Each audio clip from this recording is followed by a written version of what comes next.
There comes a time in every life when the noise of the world becomes louder than the voice of the heart. A time when people chase after more fame, more money, more pleasure, yet somehow end up feeling empty. And in those moments of silence, when the lights go out and the crowd disappears, a question echoes deep within. Is this all there is? My friends, America has always been a land of dreams.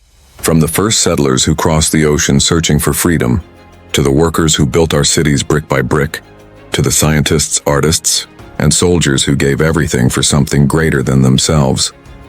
This land was born not just from power but from faith. Faith that no matter how dark the night, the morning would come. Faith that one life, one soul could still make a difference. But somewhere along the road we forgot that truth. We became distracted by the noise, addicted to the comfort and afraid to look in the mirror. We started believing that success means what we own, not who we are. We forgot that a strong nation begins with a strong heart. You see, it's not our government that defines us. It's not our politics, our titles, or our wealth. It's what we believe in. It's what we stand for when no one is watching. It's how we treat the broken, the lost, and the forgotten. There's a verse that says, "What does it profit a man if he gains the whole world, but loses his own soul?" And that's not just a line from scripture. It's a mirror held up to our time. We have built towers of technology and empires of entertainment, yet millions walk through their days feeling alone, unwanted, unseen. Because no matter how high we climb, if our hearts are empty, we have not truly lived. I've met people at the top, famous, powerful, admired. And I've met people at the bottom, homeless, broken, forgotten. But I can tell you something I've learned through all these years. Peace doesn't come from position. It comes from purpose. And purpose begins when you discover why you were created. You were not born just to work, to pay bills, to chase trends, to scroll through life. You were born for something eternal. There's a spark of divine purpose inside you. Something the world didn't give you and the world can't take away.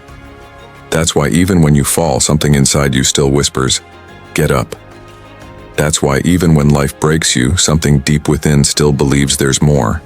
And there is more. Because the same God who shaped the mountains, who painted the stars, who breathed life into the oceans, that same God breathed his spirit into you. You are not an accident.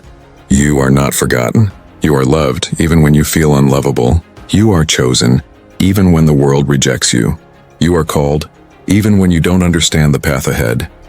Maybe you've lost everything, your job, your relationship, your sense of direction. Maybe you've made mistakes that haunt you.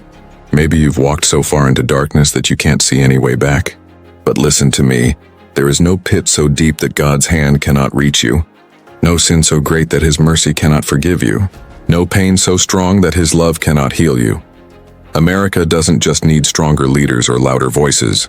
We need softer hearts. We need men and women who are not ashamed to stand for truth, who are not afraid to love, who still believe that light is stronger than darkness. Because revival doesn't start in Washington. It starts in living rooms, in classrooms, in workplaces, in the hearts of ordinary people who decide to live extraordinary lives.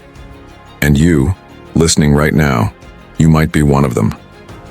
You might be the one who sparks change in your family, who brings hope to your community, who reminds a nation that faith still matters, but it begins inside. It begins when you stop running from your pain and start facing it with courage. It begins when you forgive those who hurt you, when you forgive yourself for what you've done, and when you dare to believe that your story isn't over yet. The truth is, America doesn't just need innovation, it needs inspiration. It doesn't just need policy, it needs purpose. And that purpose has always been the same. To live in freedom, to walk in truth, to love one another, and to keep faith in something greater than ourselves. So if you feel lost tonight, if you're tired, broken, or afraid, hear this truth.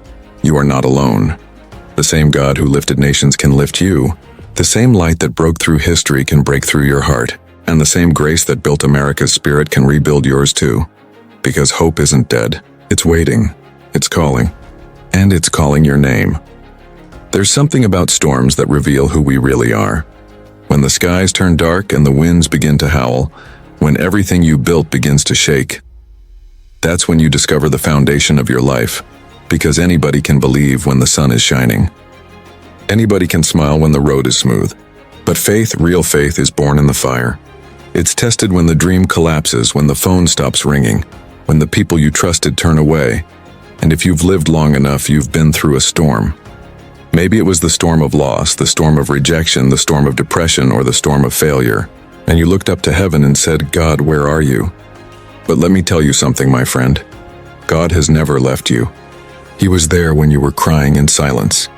He was there when you thought you couldn't go on. He was there when you had nothing left to give.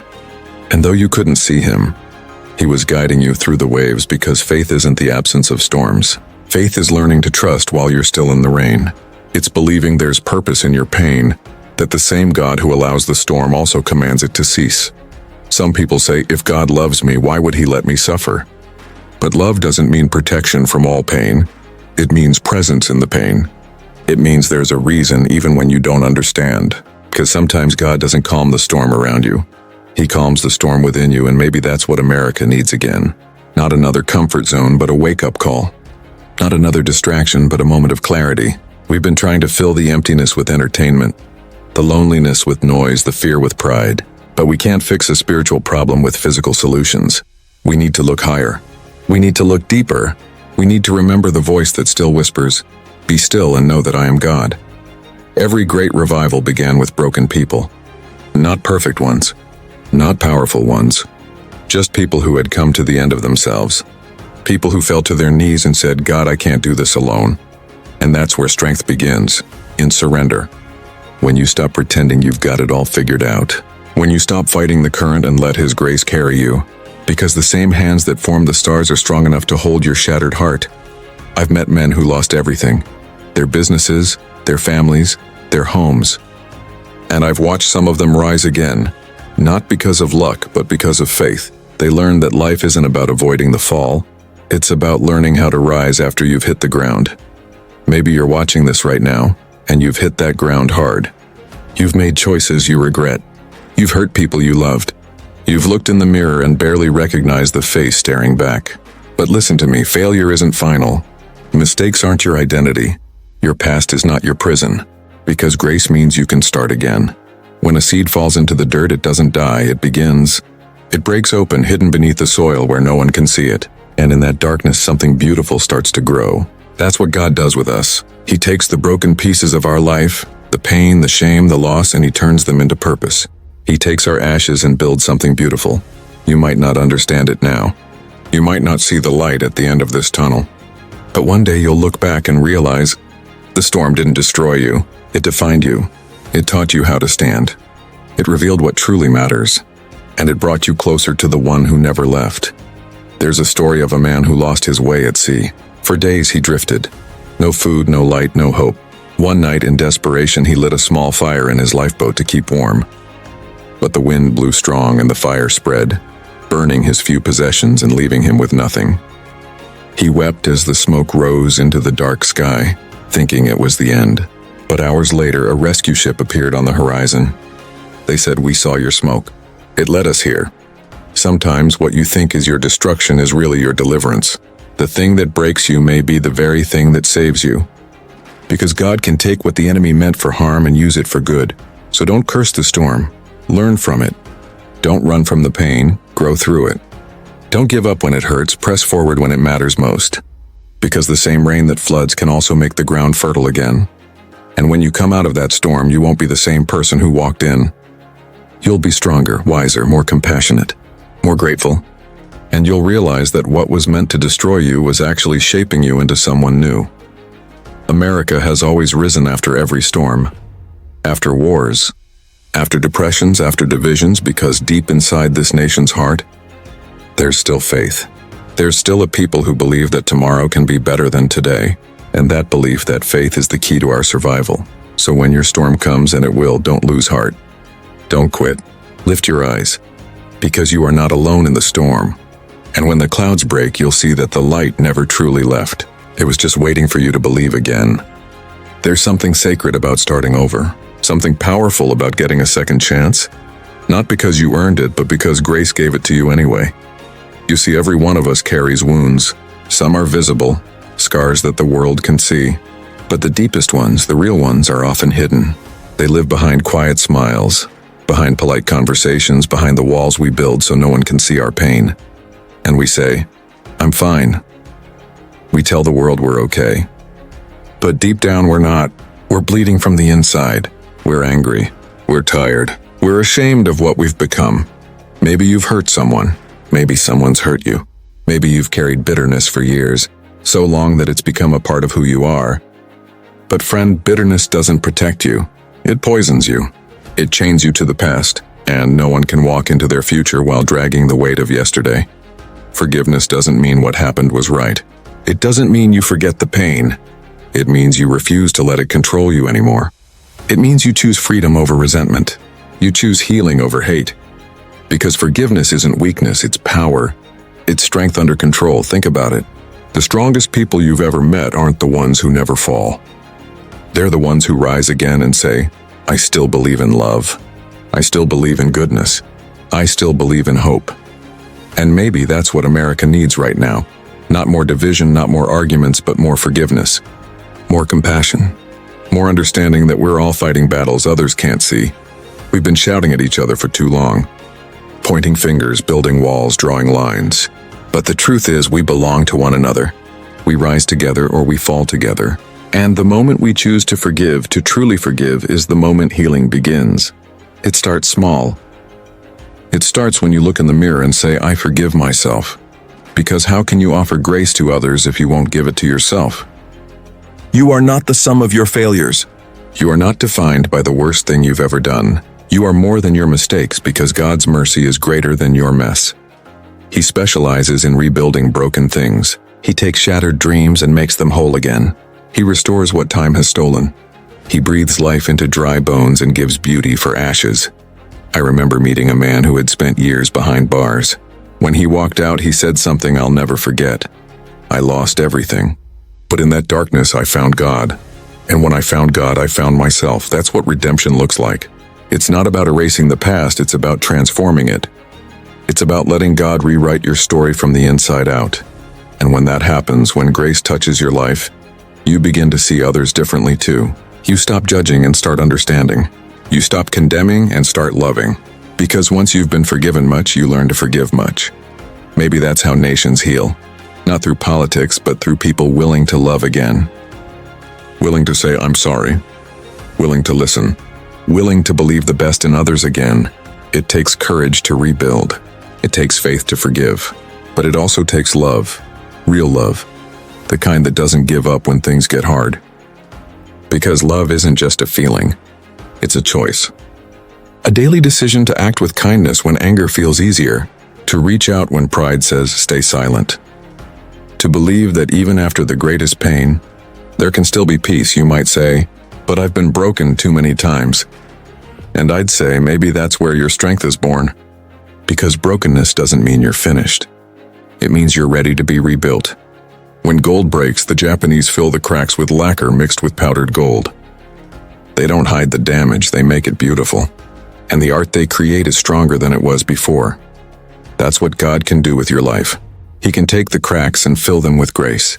He can take your pain and turn it into purpose. He can make your scars shine not as reminders of shame, but as evidence of survival. When you stand up after falling, when you choose forgiveness over anger, when you believe again after being disappointed, that's not weakness. That's victory. That's power. That's the spirit that built this nation. The spirit that refuses to stay down. And if America is ever to rise again, it won't be because of its wealth or its weapons. It will be because of its heart. Because of men and women who dared to believe that grace can rebuild what hate has torn apart. So today, make a choice. Let go of what's been holding you back. Forgive what you can't forget. Reach out to someone who needs your hand. Because healing isn't something we wait for. It's something we create. Moment by moment, act by act, choice by choice. And when you do, you'll feel it. That quiet peace that passes understanding. That still voice that says, "This is the way." Walk in it. Because no matter how far you've fallen, no matter how much you've lost, you can begin again. And when you do, you'll discover that your greatest failure was just the doorway to your greatest purpose. There is a moment in every person's life when they stop and ask, "Why am I here?" Not where you are, not what you do, but why. We spend our days chasing what the world tells us matters, the next promotion, the bigger house, the brighter spotlight. But purpose is not found in possessions. It's not discovered in applause or attention. Purpose is something deeper. It's the quiet conviction in your soul that says, I was made for something more. You were created on purpose for a purpose. There are no accidents in God's design. You were not a random moment in time. Before you were even born, He had already written your name on His heart. You were made to bring light into darkness, to carry hope where others have lost it, to speak truth in a world drowning in noise. And here's the truth that changes everything. Your purpose isn't about you. It's about what God can do through you. When you wake up each morning, it's not just another day, it's another opportunity to serve, to love, to give, to make a difference. Because the greatest joy in life doesn't come from taking, it comes from giving yourself away for something that will outlast you. Some people say, but I'm ordinary. I don't have influence. I'm not special. Let me tell you, God specializes in using ordinary people to do extraordinary things. He used a shepherd boy to slay a giant. He used a fisherman to change the world. He used broken people, doubters, and dreamers. And He can use you. You don't need to have all the answers. You just need to have the courage to say, here I am. Lord, use me. Because purpose doesn't wait for perfection. It begins with willingness. Think about this. A candle doesn't chase away the darkness by shouting at it. It just shines. It stands still and does what it was created to do, give light. That's what you're meant to do too. You don't have to fix the whole world. You just have to shine where you are, in your home, in your job, in your classroom, in your city, because purpose begins right where your feet are planted. I remember once meeting a single mother who worked 2 jobs just to feed her children. When I asked how she found the strength to keep going, she smiled and said, because little eyes are watching. And I want them to know that giving up is never an option. That's purpose, not fame, not fortune, but faithfulness. Doing what's right even when it's hard. Loving even when you've been hurt. Believing even when there's no guarantee. America's greatness has never been its wealth. It's been its spirit. It's people who showed up, who sacrificed, who believed in something bigger than themselves. Farmers who worked the fields. Teachers who taught in small classrooms. Soldiers who stood guard through the night. Ordinary heroes who lived with extraordinary purpose. And if we want to see that spirit rise again, it won't come through anger or fear. It will come when each of us asks, what can I give? What can I build? Whom can I help? You see, purpose is not a feeling. It's a direction. It's a compass that points your life toward meaning. And when you walk in that purpose, you'll find something money can't buy, peace. That's why the world is full of people who have everything but feel nothing. Because they've lost their why. They've traded meaning for comfort. They've settled for success without significance. But there's a greater life waiting. A life of impact, a life of purpose, a life that matters. And it begins the moment you say yes to the call. Don't let fear silence you. Don't let failure stop you. Don't let the world tell you that your voice doesn't matter. Because every act of kindness counts. Every prayer changes something. Every moment lived with love leaves a mark. Maybe your purpose is to raise a child who will change the world. Maybe it's to speak words of hope into a broken heart. Maybe it's to build, to teach, to serve, to heal. Whatever it is, do it with all your heart. Because when you walk in your purpose, you walk in freedom. There's a verse that says, let your light so shine before men that they may see your good works and glorify your Father in heaven. That's not just religion, that's legacy. That's the kind of life that echoes beyond the grave. And one day when your time here is done, it won't matter how many followers you had, how many awards you won, or how much money you made. What will matter is how many lives were touched because you lived, how many hearts found hope because you cared, how many people saw the love of God through the way you walked. So today ask yourself, what breaks my heart? What wakes me up at night? What injustice, what pain, what need can I help heal? Because that's often where purpose begins. Where your passion meets the world's pain. You don't have to move mountains, just move hearts. You don't have to save the world. Just love the person in front of you. Because when you do what you can, God does what you can't. That's how purpose works. It starts small, but it grows. And when it grows, it changes everything. So rise up. Find your reason. Walk in your calling. Live not just to exist, but to matter. Because your life is a message, your story is a light, and your purpose is waiting to be lived. There's something about hard times that reveals the truth about who we are. When life is easy, it's simple to believe. But when the road turns rough, when dreams fall apart, when prayers seem to go unanswered, that's where real strength is born. Because courage is not the absence of fear. It's standing firm even when fear is screaming in your ear. It's saying, I will not give up, when everything inside you says, I can't go on. And my friend, that kind of strength doesn't come from the world, it comes from God. You can't buy it. You can't fake it. You can't inherit it. You only find it when you've been through the fire and come out the other side. When you've lost, cried, fallen, and still stood up. That's where faith becomes real, when it's tested. There's a reason the strongest steel is forged in the hottest flame. Because the heat doesn't destroy it. It refines it. It burns away the weakness, the fear, the doubt, and what remains is unbreakable. That's what God does with us. He doesn't let the fire consume us. He uses it to shape us. He turns our trials into testimonies. He transforms pain into purpose. Maybe right now you're walking through your own fire, a sickness that won't go away, a loss that tore your heart apart, a dream that died too soon. You've prayed, you've waited, and nothing seems to change. And you wonder, why me? But perhaps the better question is, what is this fire teaching me? Because sometimes the hardest seasons produce the deepest faith. When you've got nothing left but God, you realize He was all you needed all along. The world teaches us to run from pain, to numb it, escape it, hide it behind smiles and success. But pain can be a teacher. It reminds us we're still alive. It reminds us to depend on something greater than ourselves. And when we stop fighting it and start learning from it, we grow stronger than we ever imagined. Look through history. Every great story of courage was born in hardship. Abraham Lincoln faced defeat after defeat before he led a nation. Martin Luther King Jr. faced hatred, violence, and prison before he moved hearts.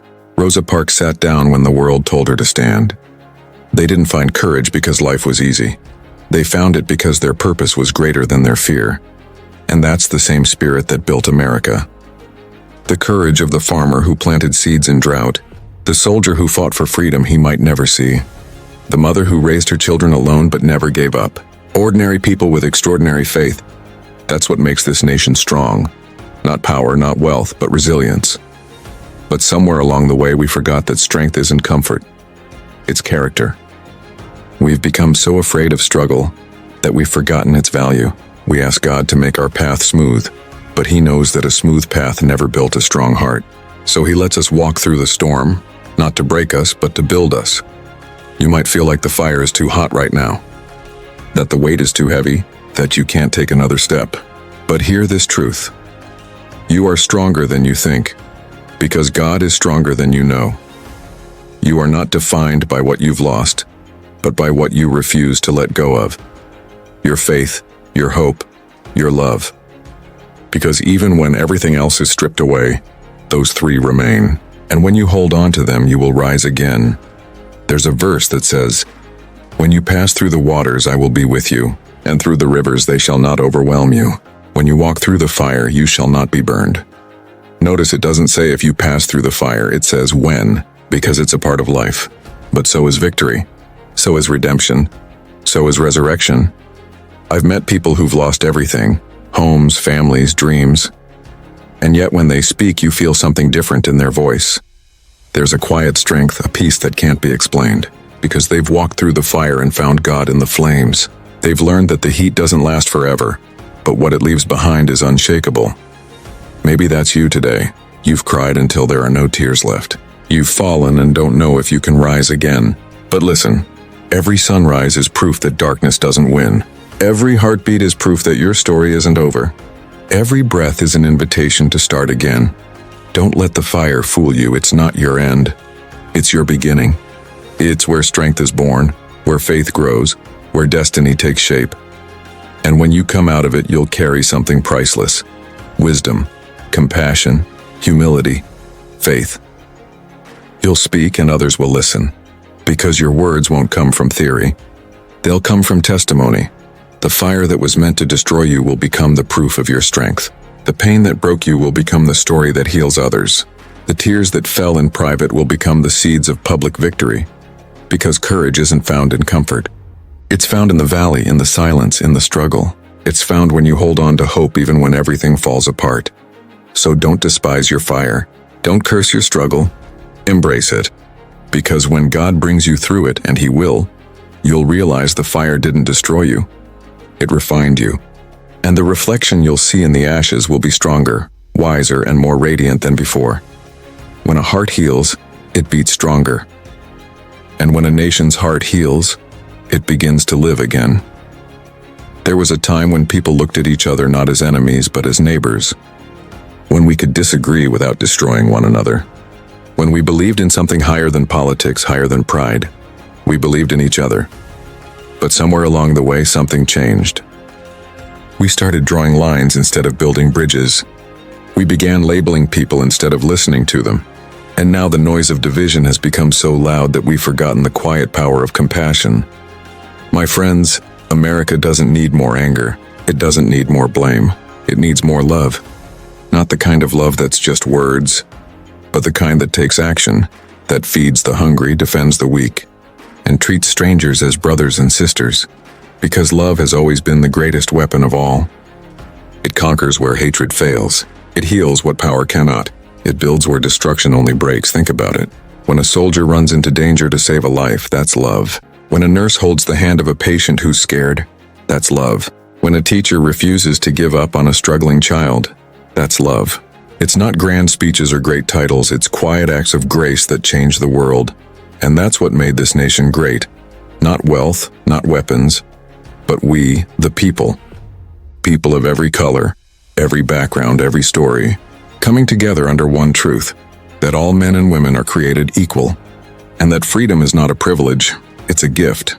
But freedom cannot survive without faith, and faith cannot thrive without love, because faith without love becomes law, and love without faith becomes weakness. But together, they become the heartbeat of a nation.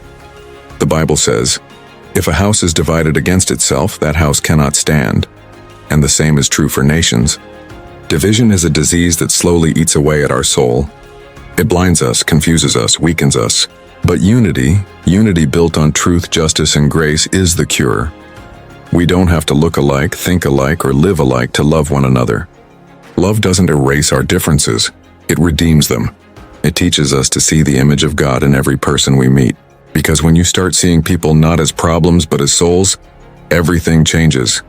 Maybe that's what we need again. A generation that sees beyond the surface. That chooses empathy over ego. That listens before speaking. That builds bridges instead of walls. Imagine what would happen if, instead of fighting over who's right, we fought together for what's right. If we stopped shouting long enough to hear each other's pain. If we remembered that the flag doesn't just belong to one party or one people, it belongs to all of us. Because America is not a battlefield, it's a family. And families are messy. They argue. They fall apart. But they also forgive. They rebuild. They come home. It's time for this nation to come home again. To return to its heart. To remember that our strength has never been in our differences, but in our shared humanity. I believe God hasn't given up on America. I believe He's still calling this nation to rise, to heal, to shine. But it starts with us. With every person willing to say, I'll be the first to love. I'll be the first to forgive. I'll be the first to listen. Because revival doesn't begin in the White House, it begins in our house. In our hearts. Around dinner tables in small towns and big cities, where people choose unity over division, grace over judgment, faith over fear. We can't change yesterday, but we can decide what tomorrow looks like.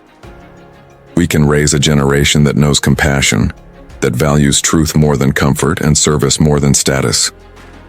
It begins when we teach our children that kindness is not weakness, that forgiveness is not surrender, that love is not naive, it's powerful, because love never loses. It only wins differently. So when you see anger, answer with peace. When you see fear, answer with courage. When you see hate, answer with love. Because darkness doesn't drive out darkness, only light does that. And when we live that way, when millions of hearts choose compassion over cruelty, service over selfishness, the soul of this nation will heal. Not because of politics, not because of policy, but because of people. People who believe again, people who pray again, people who forgive again, people who love again. That's how we rebuild America. Not with division, but with devotion. Not with power, but with purpose. Not with anger, but with grace. Because the dream of this nation has never been about perfection. It's about progress. It's about people willing to keep walking together, even when the road is hard. And if we can find that kind of love again, that patient, humble, unconditional love, then the light of this land will never go out. There comes a moment in every life, in every nation, when the darkness feels too deep and the mountain seems too high to climb. We look around and wonder, can we ever come back from this? Can broken hearts heal? Can divided people stand together again? Can a wounded nation rise? And the answer, my friends, is yes. Not because of what we are, but because of what we can become. Not because of the strength of our hands, but because of the power of our hearts. You see, the story of America has never been a straight road. It has always been a journey through valleys and storms, through wars and tears, through loss and rebuilding. But every time we've fallen, we've risen again. Not because we were perfect, but because we refused to quit. That same spirit is alive today. The spirit that built homes from ashes. The spirit that planted seeds in dry ground. The spirit that fought for freedom and believed that tomorrow could still be better than today. That spirit, the spirit of courage, of faith, of resilience, is the heartbeat of this nation. And it's still beating. It's beating in the hands of every worker who refuses to give up on his family. It's beating in the heart of every mother who prays for her children in the quiet of the night. It's beating in the soldier standing guard in a foreign land. It's beating in the student who dares to dream. It's beating in you, and as long as that heartbeat continues, hope is alive. Because hope isn't found in governments. It isn't found in money or fame. It's found in faith. Faith that there is still purpose, still meaning, still light in this world. God is not finished with you. He's not finished with this country. He's not finished with your story. What you see as an ending might just be the beginning. Sometimes God allows the shaking so that what cannot be shaken may remain. Sometimes He takes away the comfort so that we can rediscover our calling. Sometimes He lets the night fall so we can remember how to seek the light. So don't give up. Don't lose heart. You are stronger than the storm that surrounds you. You are chosen for this moment in history. You are the light this world needs to see. When the enemy says you can't, stand tall and answer, "Yes, with God I can." When fear whispers, "You're alone," remember, you're never alone. When failure says it's over, look up and say, "It's just the beginning." Because real power doesn't come from never falling. It comes from rising again, from standing when everything in you wants to give up. It comes from the faith that says, "Even now I still believe." This nation was built on that faith, the kind of faith that walked into the unknown, that crossed oceans, that stood for freedom, that prayed when there was nothing left but prayer. And if we could find that faith again, that courage, that compassion, that conviction, then there's no storm we cannot survive. So today, I'm not just asking you to dream again. I'm asking you to believe again. Believe in yourself. Believe in your neighbor. Believe in your God. Because when faith and love unite, miracles happen. I see it coming. A new dawn rising over this land. A new generation not defined by fear or division, but by hope and healing. A people who will build bridges instead of barriers, who will choose mercy over judgment and truth over comfort. You can be that generation. You can be the one who says, "The darkness stops with me." You can be the one who lights the torch for others to follow. Because this isn't just about one country. It's about the soul of humanity. It's about every heart that's lost its way, every dream that's been buried, every voice that's been silenced. You have a purpose. You have a calling. You are not here by accident. You were born for this moment, to rise, to rebuild, to shine. And when we rise together, when we kneel before God and stand beside each other, the impossible becomes possible. Mountains move, chains break, nations heal. So lift your eyes, lift your voice, lift your heart, and believe again. Because the same God who brought light out of darkness, who brought life out of death, who turned crucifixion into resurrection, is still working today. He's not done with this story, and neither are we. The time has come to rise, to forgive, to rebuild, to love, to live. This is your moment. This is our time. This is the call to a generation that refuses to give up, a generation that dares to hope. And when the history of tomorrow is written, let it say of us, they didn't bow to fear. They didn't give in to hate. They stood together and they rose again. Because nations fall, but faith endures. Dreams fade, but love remains. And when love remains, the light never dies. So rise again, America. Rise again, heart of the people. Rise again, land of freedom and faith. Rise again, until the whole world sees your light.